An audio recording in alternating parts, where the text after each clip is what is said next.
our friends and foes, another little human interest item. A father out in the wild and woolly Midwest was brought before the judge this morning charged with spanking his 18-year-old daughter. His Honor dismissed the charge when Daddy explained that he did it to prevent her from taking part in a sit-down strike. And here's a tip for the police. The bookie offices of our distinguished racehorse expert, Mr. George Crandall, have been moved just around the corner to 7820 Vista Street, where you may still place your bets. Well, that is, if you can get in. And that, ladies and gentlemen, winds up another news and gossip broadcast by your columnist commentator, Swifty Taylor of the Globe Times. And thank you. Sound of the gong will indicate exactly 5 seconds before 7:45 p.m. This is station KGT atop the Globe Times building.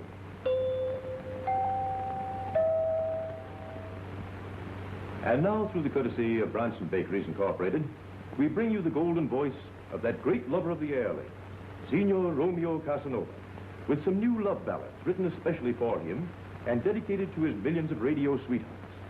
The title of his first number is, Then You Remember Me.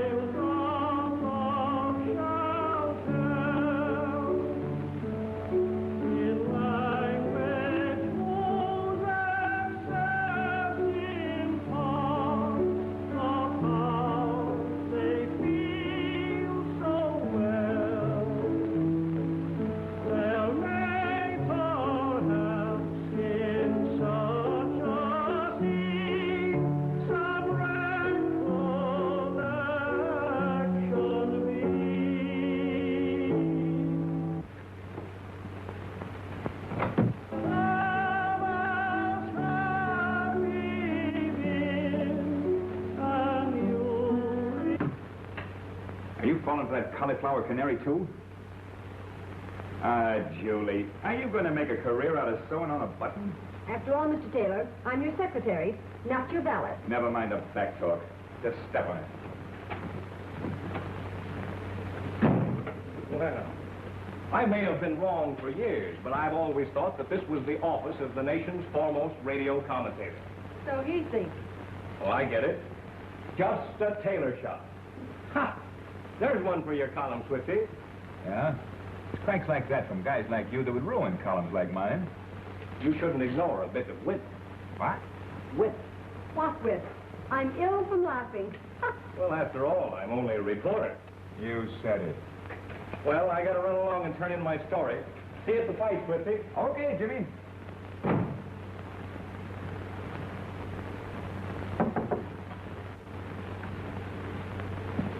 Where's your boss, Alice? In his private office. That's swell. I got something to tell his secretary. What is it? This. Jimmy Moran, what if Swifty and Julie looked out here and caught you? Well, do them good. Set them an example. They're crazy about each other and don't even know it. I know how to help them. How? Mental suggestion. Very simple. You pretend you're Julie, I pretend I'm Swifty. Like this. Your coat master. What'd you do? Sew the button on the coat or the coat on the button? Hey, what kind of thread is that? I didn't have any thread. I used yarn. Now, you don't knit buttons on coats. You think it'll hold? I have my doubts, but you can only learn by trying. You know, as a button knitter owner, you're a great little secretary, Julie. And the next time, don't try to leave the elevator till they get the door open. Relax.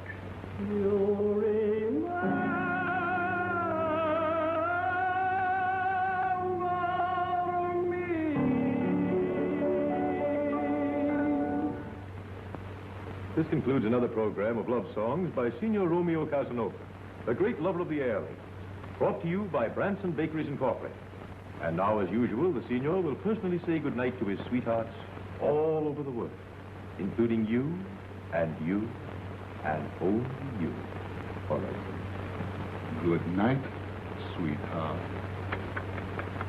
Sweetheart. Yes, dear. What'd you say? Skip it. Ladies and gentlemen, as our city election is only a few days away, this station has impartially accorded various candidates the opportunity to use our facilities in expressing their views. Last night, Mr. Henry L. Martin, candidate for the important post of district attorney, spoke from this station. Tonight, you will listen to his political opponent, Mr. Robert E. Sutherland, our present district attorney, who will speak to you from his office in the City Hall. Take it away, Mac.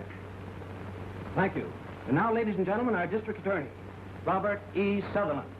Thank you. Ladies and gentlemen, I have neither the time nor the desire to mince words tonight. I ask for re-election in order to continue my work of ridding this city of its human rats, its crooks, grafters, gamblers, and racketeers. I have been relentless in my efforts to stamp out vice of every kind. As you know, already I have put behind prison bars 12 public enemies, and I am about to crack down on number 13. I'll bet the 13th man is shaking in his shoes. I wonder who he'll be. Nobody knows but the DA himself. There are a number of men who can qualify for number 13 on my list. Among them is none other than Henry L. Martin, my unworthy opponent, who wants my office for the sole purpose of turning this city over to the Underworld. Wow. That guy's throwing dynamite bombs. I better see if the boss is getting this. Another who can qualify is Louis Christie, one of the most pernicious criminals in the city. Ex-druggist, former bootlegger, who has promoted himself to nightclub owner and big shop leader of vice. And also among those eligible for a prison cell is George Crandall, who has robbed our citizens of many thousands of dollars by his crooked gambling machines and phony horse race tip sheets. Still working? Oh, it's not too hard. Gee, I'll be so thrilled to get away from here. Thrilled? Why, a newspaper's the last word in thrills. Birth, death, success, failure. I wasn't cut out for it. I'm a homebody. Gee, I'll love it, planning for Jimmy. First, we'll have a budget. So much for light, so much for gas. Yeah, I've read all that, too. From domestic science to the divorce courts. Julie. Only kidding, Alice. You've got a fine boy. But treat him like we do our bosses. Let him think. They do all the thinking. You've never been in love. Oh, I've had measles.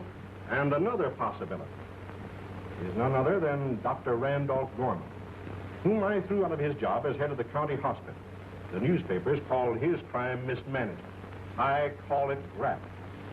Cut that off. Yes, Mr. Baldwin? Joe, have you got that political shindig at City Hall well covered? I sure have, boss. Good. Hold page 1 for a makeover. I'm going to the fight. I'll check with you later. Good time at the fight. Throughout my term of office, I've been hampered in my campaign and efforts to stamp out vice and crime by many unjust and undignified attacks on me by the Globe Times and its publisher, Andrew Baldwin. Nevertheless, I will continue to fight. That's going too far. I haven't hampered him. I've helped him when I thought he deserved it. Don't let it get under your skin, boss. It's the first chance he's had to get back at you. Let's get a load of it. Yes, my friend, 13 will be a very unlucky number for someone tomorrow, because I shall go before the grand jury and start him on his way to the state penitentiary. Another good story, anyhow. See you at the fight. Right. Hey, you. Stick around a while. I may have some work for you. How about you and I stepping out for dinner tonight? It's a miracle. I've worked for him for 6 months, and it's the first time he's invited me to dinner. Stick around till I get back. Call that an invitation? Well, it'll do until a real one shows up. Gosh. I'm going to go home and dress for the occasion. Alice, stick around till I get back. I mean, look after things. You like him a lot, don't you? Behave. He might not know me and take me to a swell place. Another miracle. The miracle will be if he remembers asking you. Don't be a pessimist.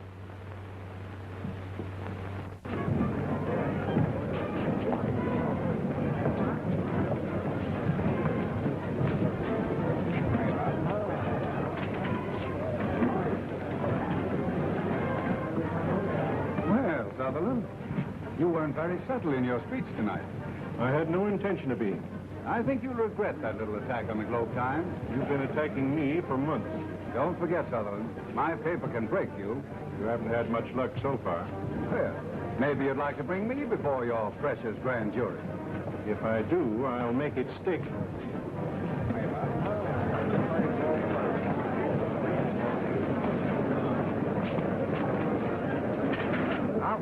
While we're waiting for the first bout of the evening, I have a treat for you. Here comes Swifty Taylor of the Globe Times. How about a few well-chosen adjectives, Swifty? I have a heart, and I just finished a broadcast. Remember your duty to your public, Swifty. Come on, give. Well, good evening, folks.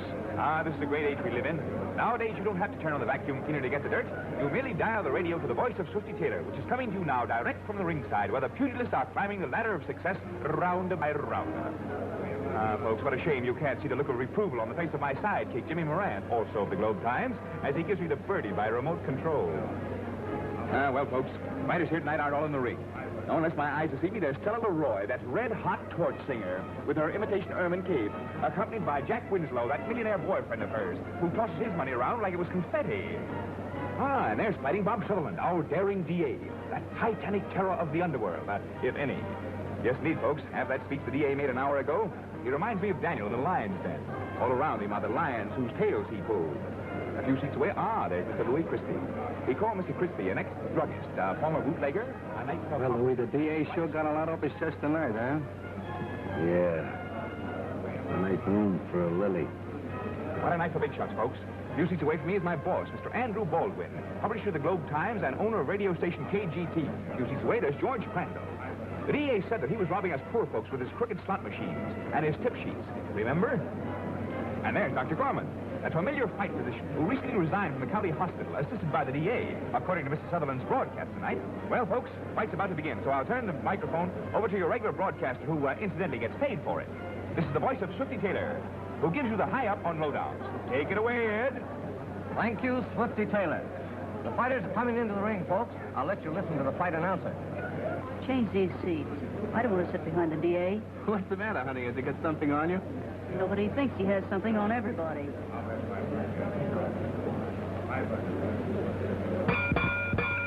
Hey, if your face was a gun, somebody'd be dead. Oh, I get it now. The DA. Ain't that the guy that gave him a rap for 5 years for cracking the safe, Eddie? Yeah. 97 3/4. Hey, wait a minute. Not now. Not here. No. Dynamite.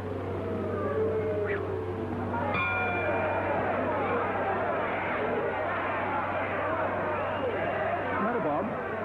Those kids up in the gallery throwing things again. Must be beauty shop. Must be pushing the pop bottle. Those kids must be reforming.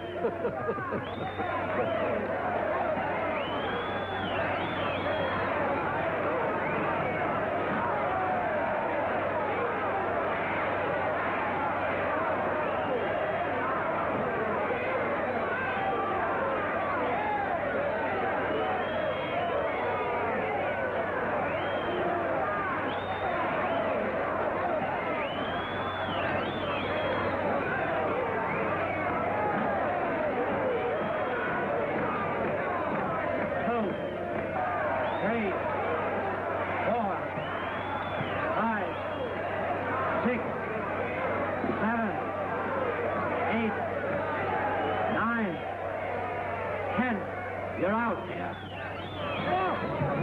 Give it up! Come on, let's blow it.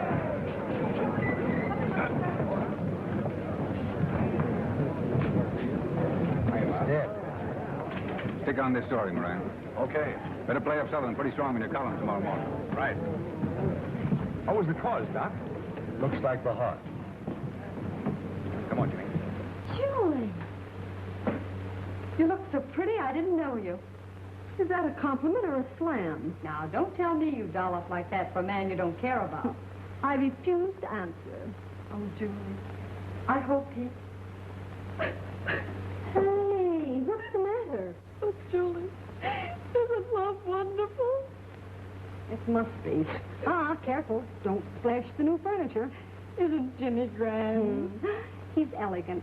Mr. Baldwin gave us a $100 check for a wedding present. Oh, what are you crying about? Isn't that enough?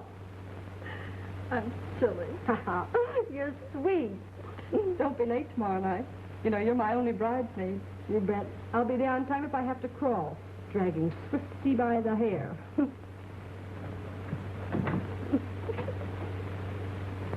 Alice, scram. I was just scramming, Mr. Taylor.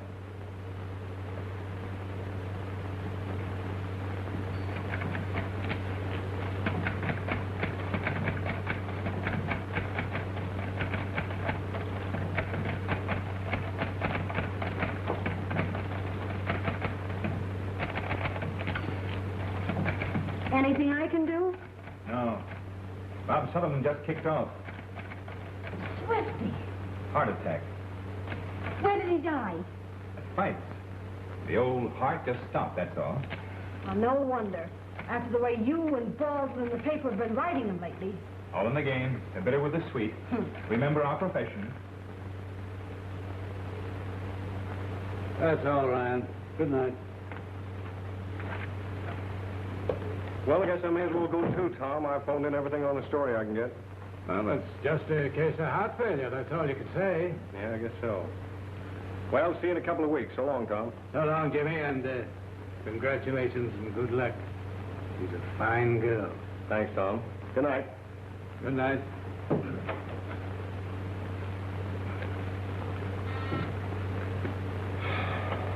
Yeah? Oh, hello, Coroner. What? Why, for the love of Pete, you... Yeah? Say, listen, Doc.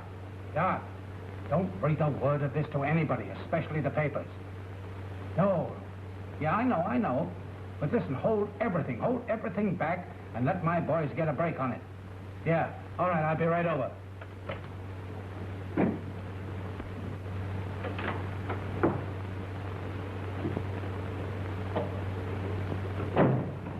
Hello, Dave. Howdy, Jim. What gives out? I smell news? No, that's just formaldehyde. Sure too bad about the DA, wasn't it? It sure was. Say, can't you cops find enough trouble without hunting for it with a microscope? I'm just watching some public enemies. Why don't you pinch them? Wish we could. Here, have a look. Boo! What's that thing in there with the long horns and legs? One of our best friends. He helps to keep us alive and well. Well, the old so-and-so. Who'd have thought it? Well, you can have him. He scares me. Hey, you! Give me that. What is it? That's a needle dipped in curare. That's swell. Now, what's curare? That, my bright plumage pal, is the dope the little Malay headhunters put on the end of the poison darts. And very efficient, too.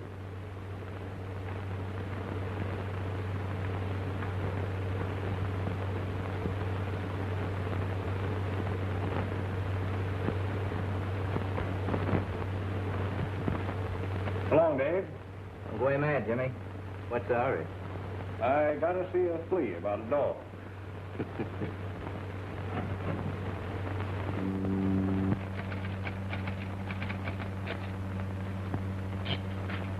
Here, read that.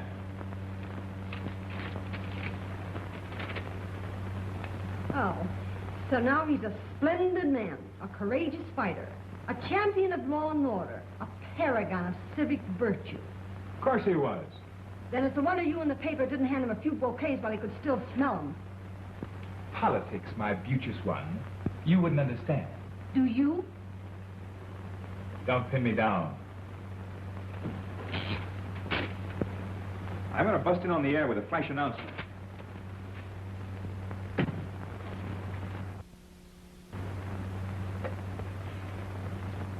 Hello. Oh, hello, Jimmy. Swifty's on the air now. But I can't take him a message. Jimmy Moran, such language. Ooh.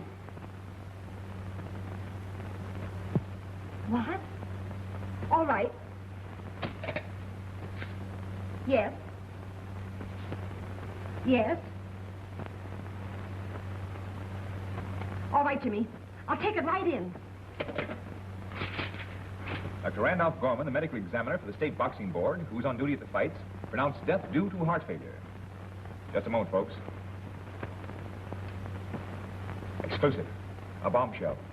I've just received astonishing but authentic information. The District Attorney Sutherland did not die of heart failure. He was murdered. The broken point of a thorn, dipped in curare, a deadly poison used by Asiatic savages and headhunters, was found embedded in Sutherland's neck. Learn more details of the murder by reading the Globe Times and listening in on my next regular broadcast. This is Swifty Taylor signing off. Good night, all.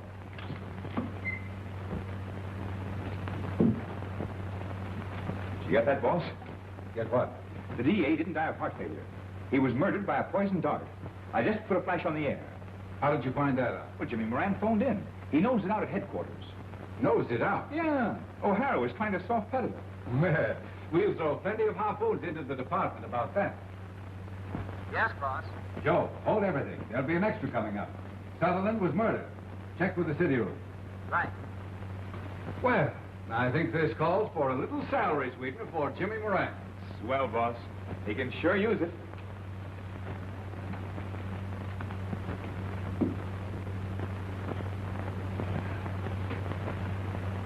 Well, I hope the DA won't hold it against me for all the things I wrote about him. It's all a part of the game. Keeps the administration on his toes. Are we still going to ride the administration? No, I think we'll bury the hatchet. In the DA's grave, so to speak. Well, that's one way to put it. Can you think of any way to find out who the 13th man was to be? Afraid not. What a story that would make. Wouldn't it?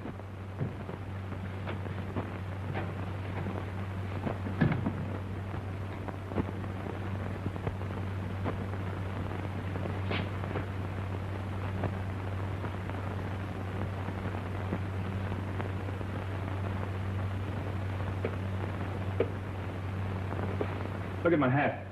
What are you doing around here at this hour of night anyway? Starving. Why don't you do your starving at home? Because there's too much food in the icebox. Come on. I'll send you home in a taxi. You'll send me home in nothing. Then you would need a taxi. Listen here, Swifty Taylor. You promised to take me out for a bite to eat, and you're going to do it, or I'll sue you for breach of promise. Say, that's right, I remember. So what kind of a secretary are you anyway? Why don't you remind me?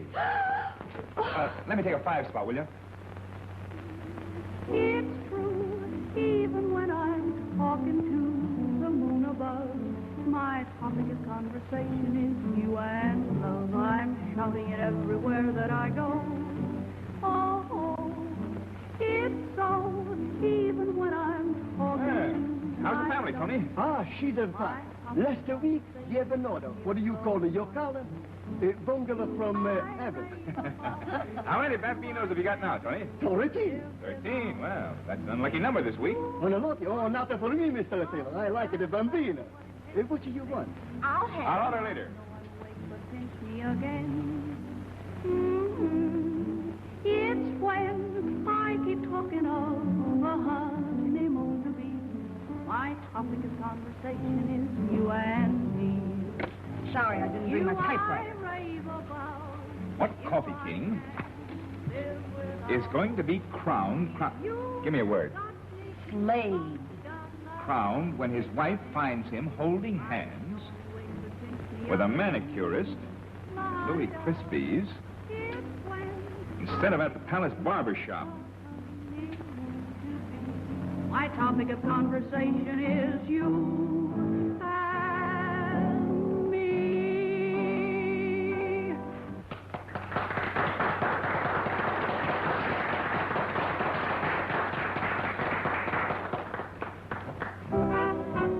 How can I concentrate with that noise going on? After all, Mr. Taylor, this isn't your office.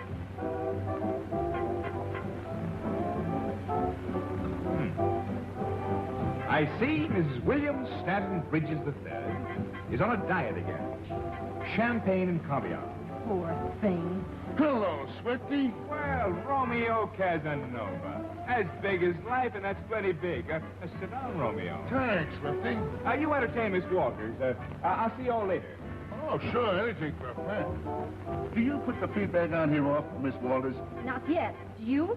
Sure, I just finished, and it's great. Yeah, I'd buy you a drink, but it's bad for me pipes. You see, I gotta stay in shape. I run a gymnasium. Doesn't that interfere with your singing? Oh, no, just a change. You see, us artists gotta have recreation. So I train wrestlers and fighters. You are versatile. Say, you might need some strong guys sometime to help you move or something. Well, if you do, just give me a buzz. Thanks, I'll remember that. Well, hiya, Lloyd. Hello, Swifty. Having a good time? Oh, yeah, in a big way. Big Mouth Taylor. Did you hear the crack he made about us at the fights tonight? I want to see that guy. He can't insult American womanhood on the radio and get away with it. I'm going after him and tell him off. Sit down, Jack. Don't mingle with Swifty over there, because the best you'll get out is the worst. How about having a little drink with me? Well, I've done that before. Come on.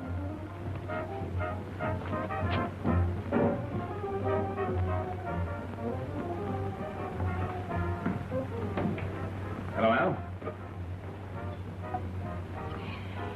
Hey, Gus. Hey, Swiftly.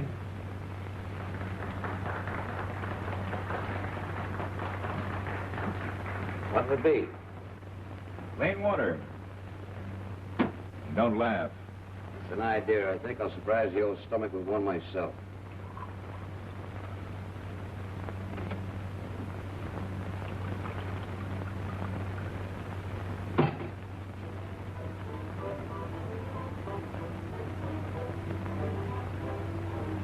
Well, here's to Bob Sutherland. May his soul rest in peace. What's wrong? He was a good friend of yours, wasn't he? I wouldn't say that. After all the times he's put the heat on me, pulled in my boys, closed this place up. Well, he won't bother you anymore. All right. Here's to the DA.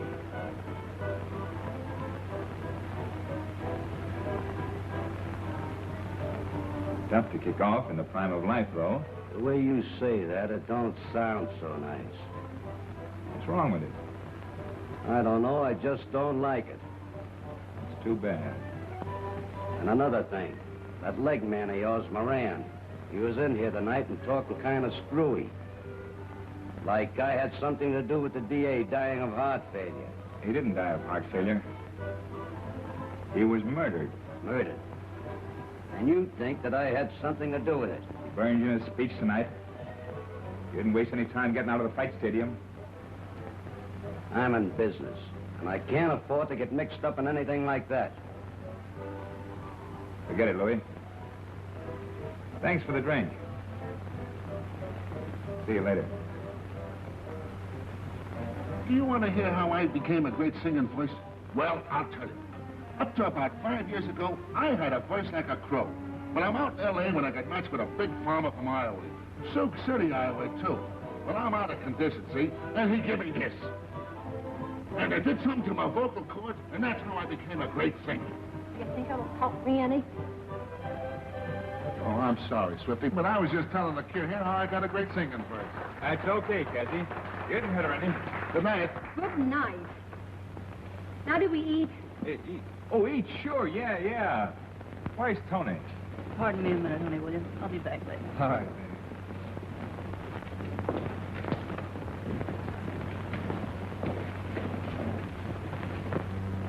Listen, wise guy.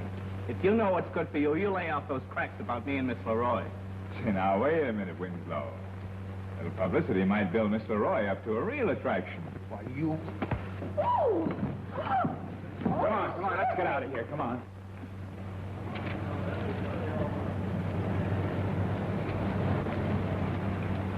Want onions on those hamburgers? Huh? Oh, yeah, pile them on. How about you? Nope. They won't mix with those champagne cocktails. What champagne cocktails? The ones we didn't have. And to think I got all dressed up for this.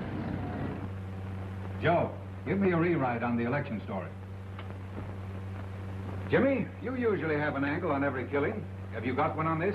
Well, just a wild hunch, Mr. Baldwin.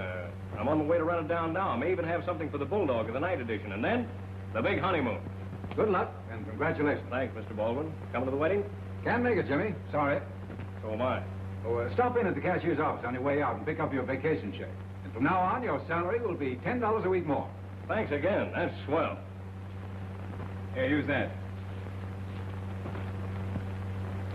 That's no good. Boy, what a day this has been. But I got a lead on the killing, Swifty. Well, spill it. And I got a $10 raise. Boy, what a honeymoon this'll be. Whose honeymoon? Has it escaped that gigantic intellect of yours that Jimmy is getting married tonight? And your best man? Don't be a sap. He sticks on this story. You can postpone the wedding. Say, my wedding's the most important thing in the world to me, and I put it off twice now on account of you. Then once more won't hurt. Yes, it will. It's bad luck to postpone a wedding. You keep out of this. The only thing he cares about weddings is to make people sore by announcing them too soon. He can't announce this one too soon.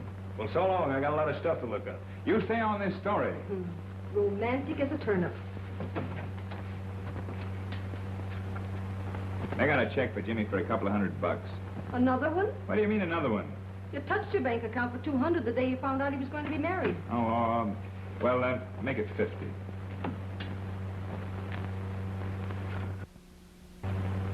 You'd better come clean. I never saw a more perfect setup for a guilty man. Crazy talk, O'Hara. Why should I kill the DA? Oh, there are plenty of whys. Well, you hated him. He interfered with your rackets. He kept you and your mob in hot water constantly. He was about to send you up to the penitentiary. Oh, he'd done the same to dozens of others. Yes, and what's more, you sat near him at the fights. And then you lammed out of there in a mighty big hurry. I'm dying laughing. Louis, you were once a druggist. Sure. I was once a baby, too. So I heard. What's being a druggist got to do with it? Well, now, I'll just explain it to you. It means that you know all about poisons and how they act. Certainly, Lieutenant. Every doctor knows about poisons. You can't get out of this, Dr. Gorman. Why, you had every reason in the world to kill Sutherland. He threw you out of your soft job, and he was about to throw you into prison. But that doesn't mean that I killed him. Well, even your duties at the fight kept you close to him all the time that he was alive. And what's more, you examined him after he collapsed. Purely a situation of circumstance. It means nothing. Except it gave you a perfect opportunity to slip the poison into his skin while you were handling him. But, my dear man, by that time he was dead. I'm not so sure. I suppose you thought it was an easy thing for a man to use a powerful poison to get out of trouble? Only in your case, you got yourself into it. All right. I doctored up a racehorse down in Florida. And I got thrown off the tracks. But that doesn't mean that I know about bows and arrows and poison darts. Well, you must have some knowledge of drugs. No, I bought some of the stuff and gave the horse a shot of it. You know, only a man with a criminal mind would do a thing like that, Crandall. And that's just what you've got. Now, see here, O'Hara, I'm no criminal. All right. I suppose robbing the public with your crooked gambling machines and your fake racing reports is your idea of honesty, eh? That's just being smart. Sure. So smart, Sutherland was going to send you up for it. O'Hara, I'm surprised at you.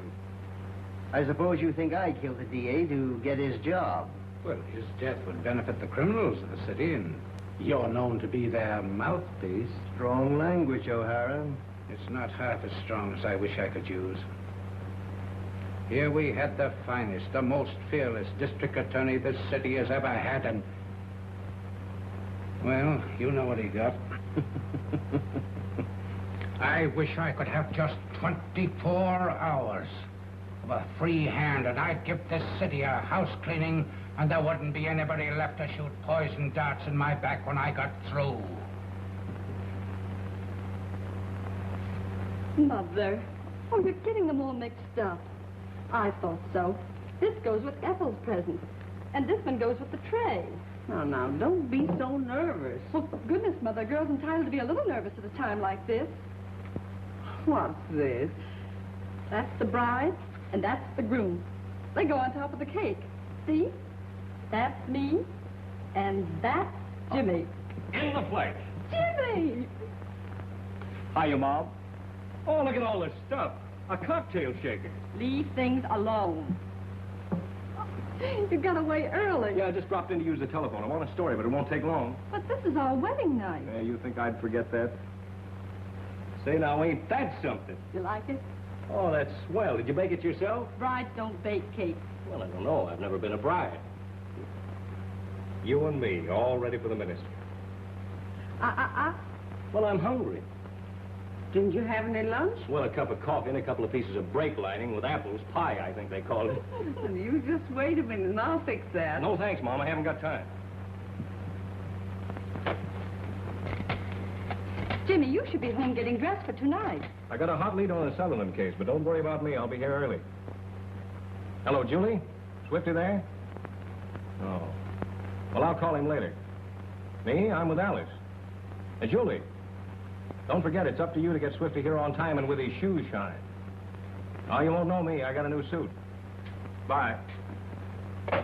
Now I've got to get a hold of the boss. What's his home phone? Oakmont, 2864. I'll get it.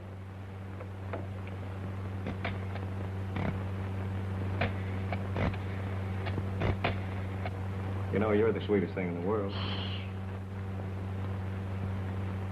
No answer. That's great. Now, don't you be late. Honey, I'll never be late as long as I live when you're waiting for me.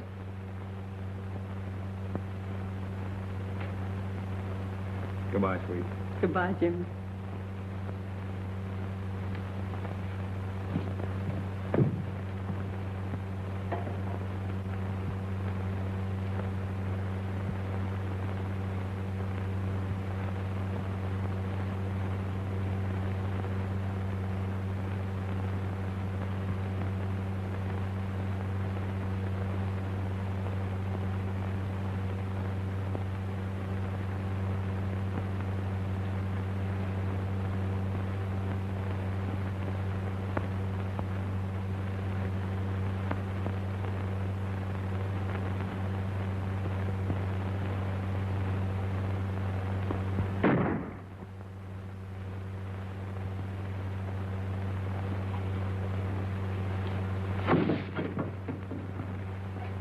.30. The ceremony's scheduled for 9. If Jimmy made headlines like he does his weddings, he'd be fired.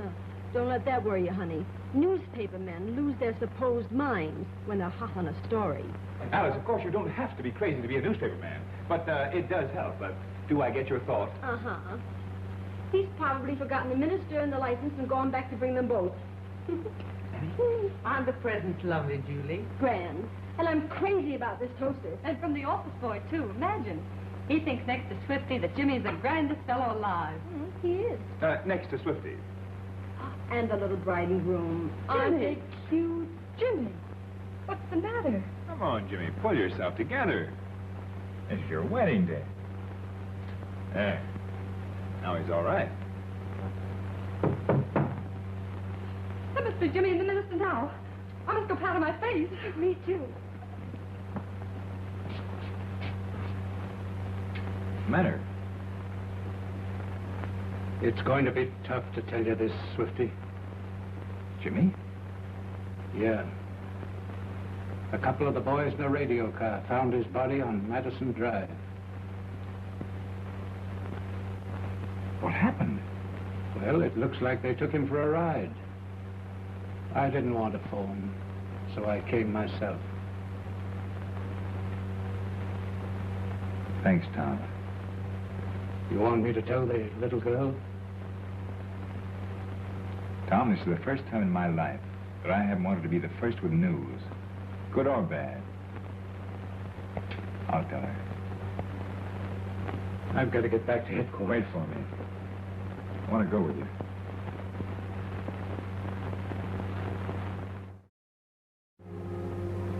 Wasn't that Jimmy?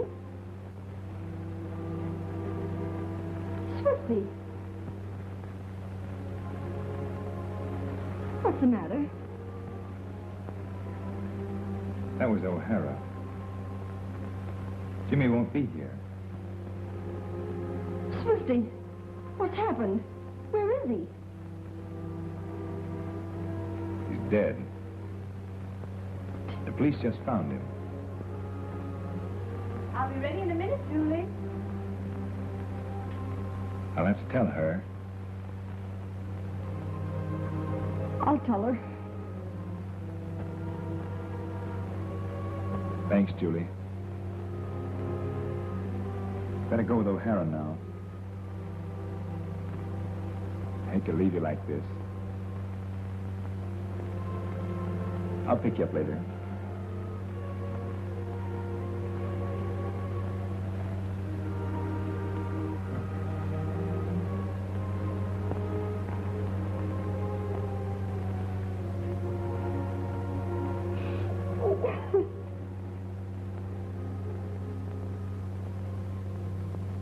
Anything yet?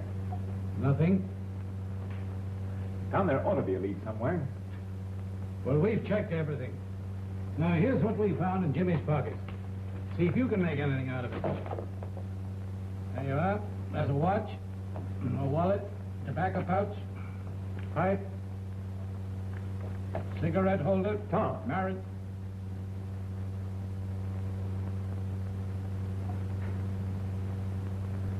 Jimmy never smoked cigarettes.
Thought I told you to stay home today. You went through enough last night. How about yourself? It's different with me. Then it's different with me, too. Thanks for the bouquet. Just to help out an old lady. Yeah, what old lady? Oh, I don't know. Just an old lady. And anyway, the flowers are for me. I just lend them to you. Cheer up. I know just how you feel.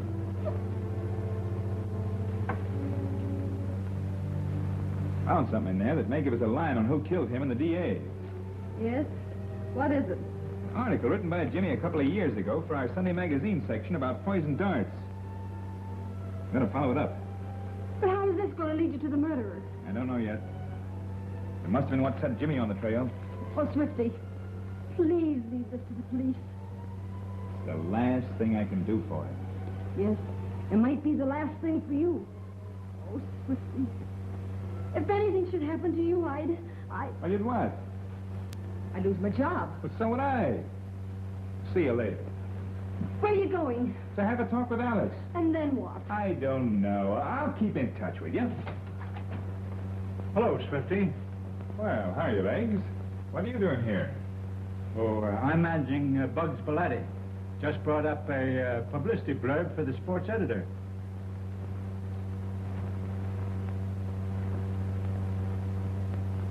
Alice? Didn't Jimmy even give you a hint as to where he was going when he left here? No, nothing. You seem nervous or worried. Not any more than any young fellow would be on his wedding day. He was only here a few moments. He tried to call you, and when Julie said you weren't in, he tried to get Mr. Baldwin's home. What for? I don't know. There wasn't any answer.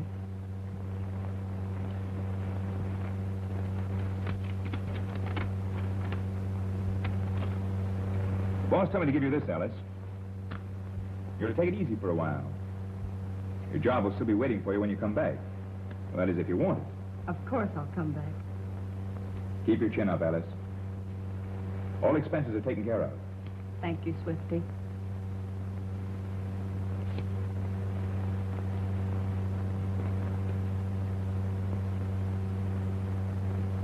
Good evening, friends and foes. I hope that you will forgive me if I refrain from my customary kidding and feeble wisecracks. All this afternoon, I've been traveling a trail that I hope and expect will lead me to the murder of my pal, Jimmy Moran. It's evident that Jimmy was at work on a hot lead when he himself met death. I'm starting to follow Jimmy's footsteps. I'm already in possession of certain facts which I am positive will sooner or later reveal the killer. I'm convinced beyond all doubt that whoever killed Jimmy also murdered District Attorney Sutherland.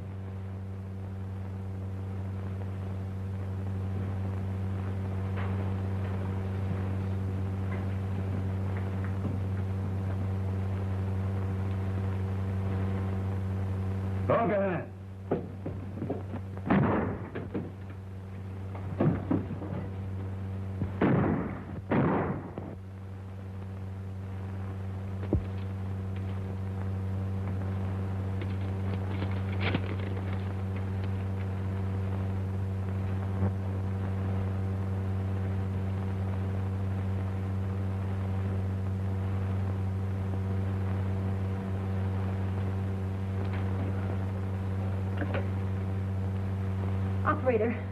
Operator, get me Casanova's gymnasium.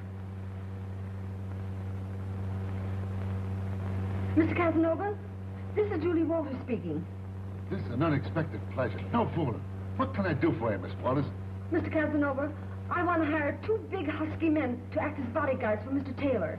I got just the guys you want. Hey, Iron Man. Yeah. You and One Punch, come here. I got just the guys you want. They're big, they're brave, and they're brainy. Well, anyway, they're big and they're brave. I'll send them right over. So long.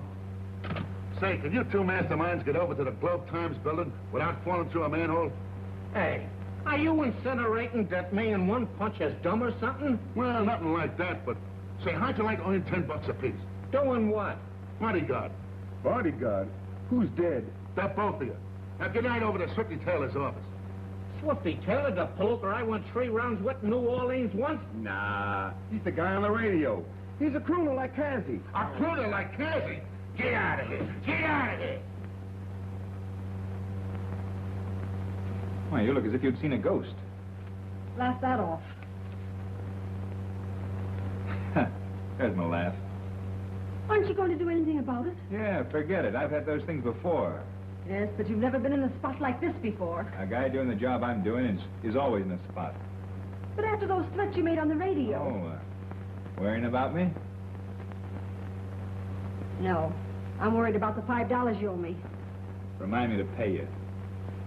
Go in and talk to the boss. I'll say here, Commissioner. This paper helped put you in office. But by Jupiter, we'll blast you and that comic opera police department of yours right out of your swivel chair, unless you start getting results. What have you accomplished on Selmer? Nothing. Now one of my own staff is shot down like a dog. Now I want results, and I want them quick, or I'll bust this town wide open right down the middle. Well, that ought to get some action. Well, it certainly should. Have you talked to Julie? Oh, about those death threat notes? Yeah. Well, don't you think it might be wise and lay off, as the note says? Not in a million years. Oh, I know how you feel on account of Jimmy. Now, listen, boss. Jimmy and my job are about the only 2 things in the world that I give a steam-heated hoot about. I'm going through with this. All right, Swifty, and more power to you. And I want you to know that this paper is behind you with everything we've got. But be careful. I am always careful. I'd hate to lose you. You won't. Yes? Have him come in. It's O'Hara. He wants to see you. Oh, hello, Swifty. Howdy, Mr. Weldon. Hello, O'Hara. Heard your broadcast last night. Guys who shoot their mouth off like that don't live very long. So I've tried to tell him. I'll shoot my mouth off plenty from now on. Yeah, I know how you feel about Moran. But you'd better let my department handle this case. And you'd better start handling it, O'Hara. Well, we're doing the best as we can. Have you really got a lead in this case, or are you just grandstanding? I'm not sure, but I'm getting warm. Yeah, so was Moran, evidently, and now he's cold. Ah, cut it. I'm going to carry on from where Jimmy left off. So you won't spill what you know, eh? Not till I'm ready. Okay. I don't hold out on you like that, though. You know who that is? Sure, that's Slags Henderson. Well, he just came out of the clink after a stretch that Sullivan gave him for safecracking. Well, he's up to his old tricks again. He's the one that tried to rob the DA's safe last night. Why, I saw him in the building yesterday. He was trying to plant some publicity for his fighter. Well, we'll plant plenty on him, too, when we get him. How do you know it was Henderson? Watchman recognized him. What do you suppose he was trying to get out of that safe? Incriminating evidence against Sutherland's 13th man. Of course, you know, he was hired to do the job. A egg like Henderson wouldn't do a thing like that unless he was well paid for it. Then whoever's been paying Henderson must be the guy that killed Sutherland and Jimmy. Well, goodbye, Mr. Baldwin. So long. And remember, follow him every place he goes. Everywhere? Every place? Every place. Well, we'll liable to get pinched, ain't we? Sure. Pinched? What for? I got pinched for following that dame once. Yeah, he did. What are these? Your bodyguards. Thanks, Julie, but I can't use them. You will, too. I moved too fast for them. They couldn't keep up with me. Listen, you're going to have a bodyguard like it. I got a date with O'Hara. Goodbye, boys. Well, why didn't you follow him? He said goodbye. Oh, follow him.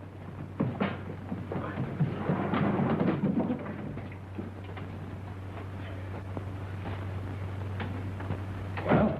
Oh, here's what I wanted to show you. What is it? It's the evidence Legs Henderson tried to steal out of the DA's safe last night. Wow. This is dynamite. Well, there's certainly motive enough there for murder. Yes, but after all, it isn't evidence for murder. How have you got that thing, that dart they found in Sutherland's neck? Yeah, sure. Here. Now watch yourself there. Don't worry, I will. Where's that stuff that was in Jimmy's pocket? Sure, right here. Here's what I want. Never been used. So I noticed. Notice how it's been reamed out? Yes. Mean anything to you? Well, no. Not particularly.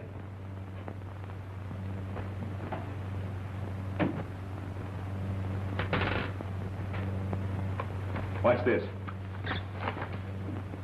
Say, be careful. That thing's already killed one man. It's going to kill another man, Tom. In the electric chair. That's the thing that killed Sutherland. I believe you're right. I wish we knew where Jimmy got it.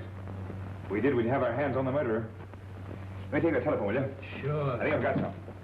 I want to call the boss.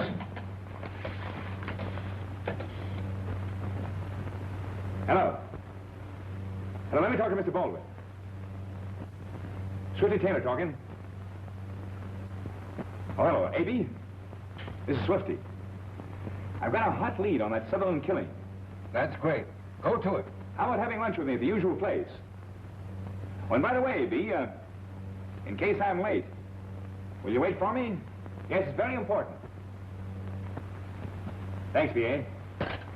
Well, Tom, I'll be seeing you. Say, now, wait a minute. Don't you think I better go along with you? Well, not just yet, but if I find what I'm after, I'll certainly need you then.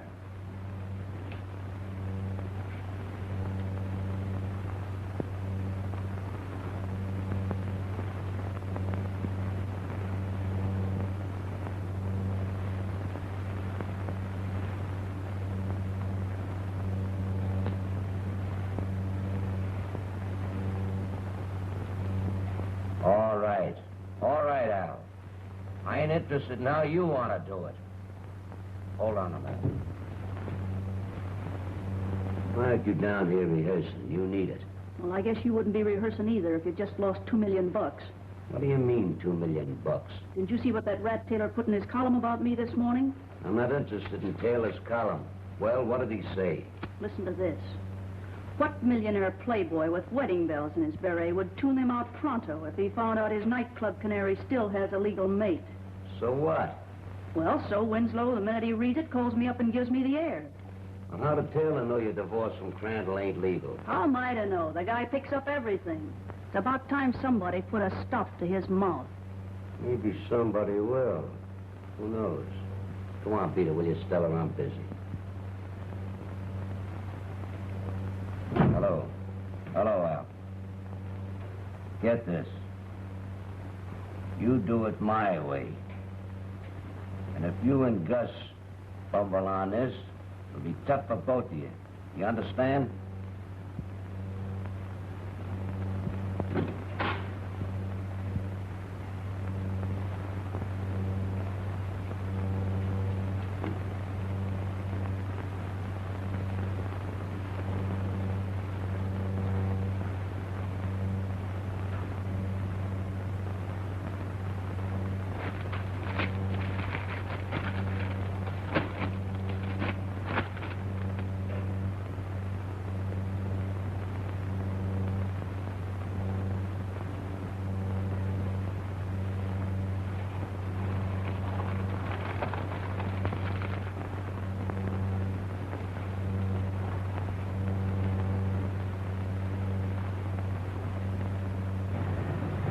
Listen, Punchy, you can't follow a guy until you know where he is, right?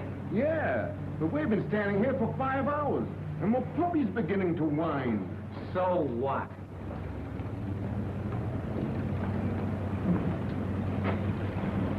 So what? The gal said to follow him. So we wait till he gets in, we follow him up on the elevator. That's simple enough, ain't it? Yeah. That's him coming now, ain't it? Sure. Now we follow him. Hey, Swifty, come here a second. Yeah? Get in, my friend. What is this, a ride? Now, we're gonna have tea with the boss. Get in.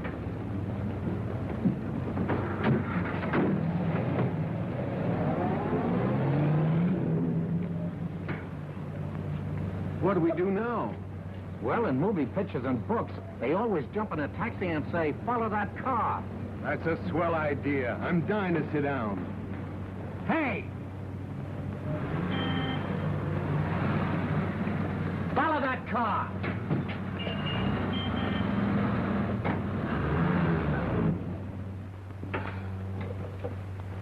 Heard from Taylor? No, Mr. Baldwin. What did he want to talk with me about this morning? He didn't tell me. Then by chance did he tell you why he made a luncheon appointment with me and failed to show up? What? I waited over 2 hours for him, thinking every minute that he'd show up. Oh. Well, what's the matter? Oh, someone called again on the phone and threatened to kill Swifty after he gets to the microphone for his broadcast tonight. Well, did you try to trace the call? Oh, but you can't trace the calls from outside. I'll be in my office. Let me know the moment you hear anything.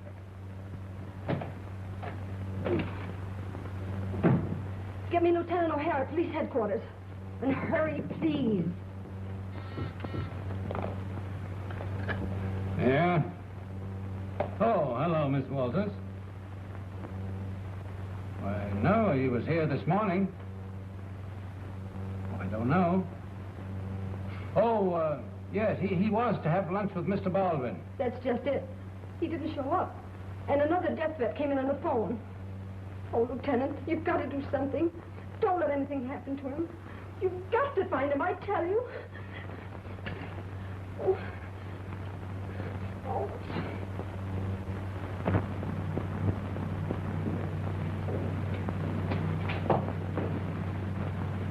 Hello, Crispy. Hello, Swifty. Nice of you to drop in. Moved your offices, huh? Yeah. Sometimes we have to. Nice place for a murder. Well, I hope we won't need to have one. Look, Louie, I thought you were too smart to post stuff like this on me. Sit down. Don't be bashful. I just been sitting.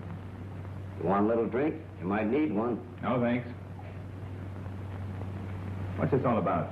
That's what I brought you here to find out. To see how much you know. Don't tell me you're worried. Sure I'm worried. I'm worried about you. You know too much. You talk too much. And that ain't healthy. I hate to lose my friends. Quit stalling. All right. Who killed those guys? You're asking me?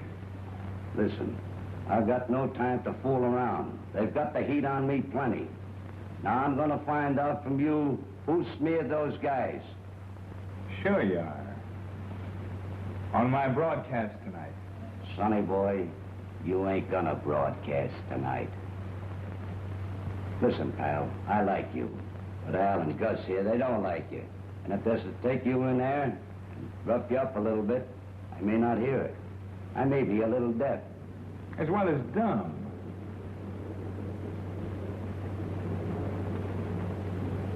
You're leading straight with your chin, Louie.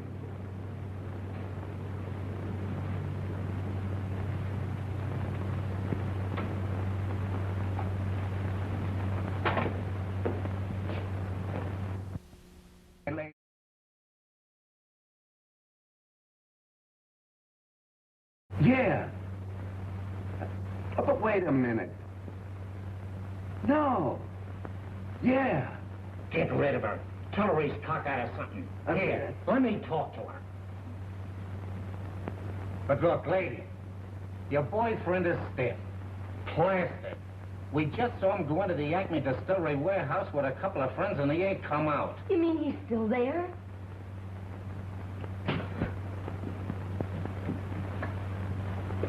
Hello? Hello? Can you imagine she went and hung up on me? Hey, boss. Can we go to work on him? Not yet. Give him time to think it over.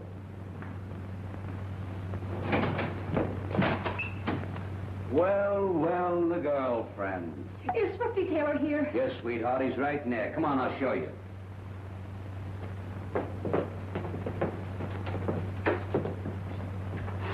Swifty! The idea of this? Wasn't my idea, but it's pretty good. Now that she's in it, are you gonna talk? On the air. Okay, sweetheart. Anytime you get hungry, just press the button and the bellboy will be right up.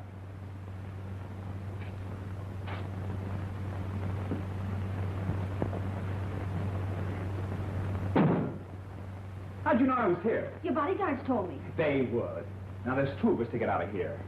Well, how did you get here? Don't ask questions. Just think of some way to get out. Why? I got the broadcast tonight. Oh, why don't you give your public a rest? Listen, Julie. Look. If I'm right, the dart that killed Sullivan belongs right in that hole. Where'd you get that? I'm going to spill that on the air tonight, too. Well, what are you doing now? You told me to think. You don't have to make faces, do you? It's my face. I got it. Give me a match. Well, what are you doing, tricks? Never mind. Don't ask questions. Wait for my next broadcast.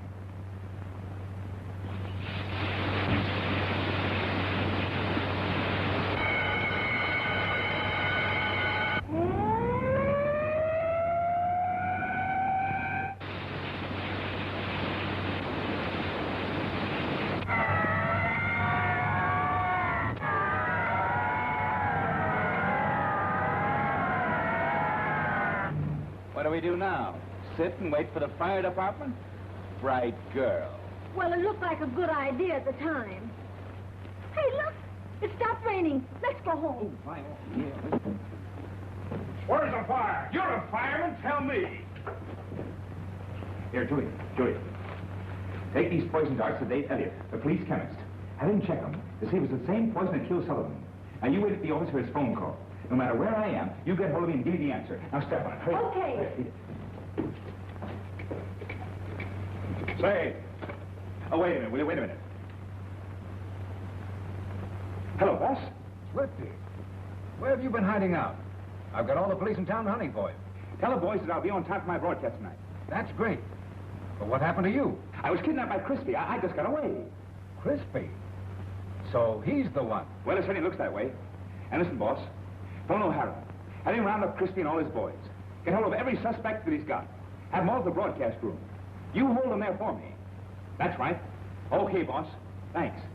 Say, what's your name? Taylor. Swifty Taylor. Not Swifty Taylor, the columnist. Swifty Taylor, the columnist. What? Got three? Thanks.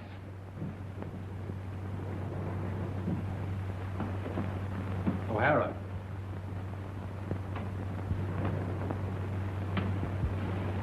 Now remember, Taylor's safety is in your hands, and I don't want any slip-up. Well, I think we have everything under control. Fine.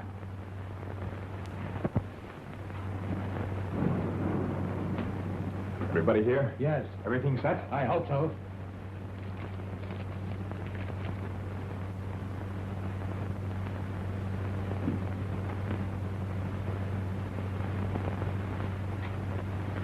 Folks, I haven't got time to toss words around.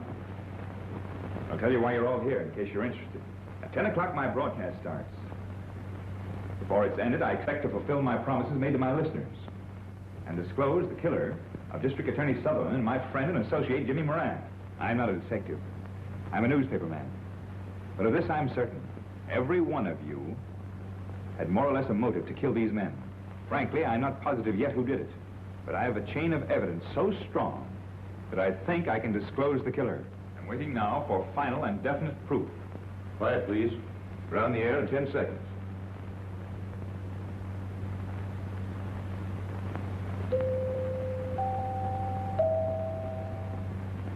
Good evening, ladies and gentlemen. This is station KGT, owned and operated by the Globe Times. Again bringing you Swifty Taylor in his regular nightly broadcast. Greetings, friends and foes. Although this is my usual broadcast, I have reason to believe that you'll find it most unusual. I came very near not being with you tonight because a certain gentleman, for reasons best known to himself, tried to keep me out of circulation. First, I shall explain briefly how I arrived at my suspicions as to the identity of the killer. In Jimmy Moran's office, I found a Sunday magazine article written by Jimmy several years ago about poison darts, which evidently gave him a clue. He started to investigate. He was murdered. The person who killed Jimmy was forced to, for the very simple reason that Jimmy had learned too much. It was also the same man who killed Sutherland. Jimmy had even found the weapon that was used in the killing. The newspaper article also gave me a clue, and I started to retrace Jimmy's footsteps. Lieutenant O'Hara and I had been puzzled by a cigarette holder that had been found on Jimmy's body. Jimmy never smoked a cigarette in his life. I tried blowing the poisoned dart through the cigarette holder. It worked perfectly. Some outstanding facts had already begun to point the finger of suspicion towards one individual. First, Jimmy Moran had tried to phone a person who was prominently mentioned in the article about poisoned darts. Second, I recognized that person's photograph in a group of those who were on the expedition described in Jimmy's story. Third, that individual sat near Sutherland at the fights. And among a most interesting collection of trophies and relics, I found the identical poison dart container pictured in the article. Before I could have the police check on this cunning little toy, I was kidnapped by Mr. Crispy. Naturally, Mr. Crispy had the best reasons in the world to prevent my appearing on this broadcast. Yes? Yes, Mr. Elliot. He's on the air. Thanks, Mr. Elliot. I'll take it right in. Then I was almost sure I knew who the murderer was. But to be positive, I'm having the police chemist check the dart to see if it was dipped in the same poison that killed Sutherland. Just a moment, folks. I think my answer has arrived. The answer is yes. That means that the murderer of Sutherland and Jimmy Moran, the man whom the district attorney was about to indict for political graft running into millions of dollars a year, the man who hired Legs Henderson to rob the DA's safe of incriminating evidence, the man who waited at lunch for me today while I searched his house, and whom Sutherland was about to indict as the 13th man is... Look out! Keep your hands right there, Weldon. All right, Frank. Pardon the interruption, folks, but the man that I was about to name as the murderer is Andrew Baldwin, who killed Robert E. Sutherland because the late district attorney was about to expose him as the underworld leader of this city. Baldwin has just confessed and is now in the custody of police. Read the details of this murder case in tomorrow morning's Globe Times. And now, folks, for another exclusive news bombshell. Your correspondent, Swifty Taylor, is about to sign off the air for 2 weeks, to sign on for life with his gorgeous little secretary, Miss Julie Walters. Good night, all. Okay with you, honey? Station KGT. When do we eat?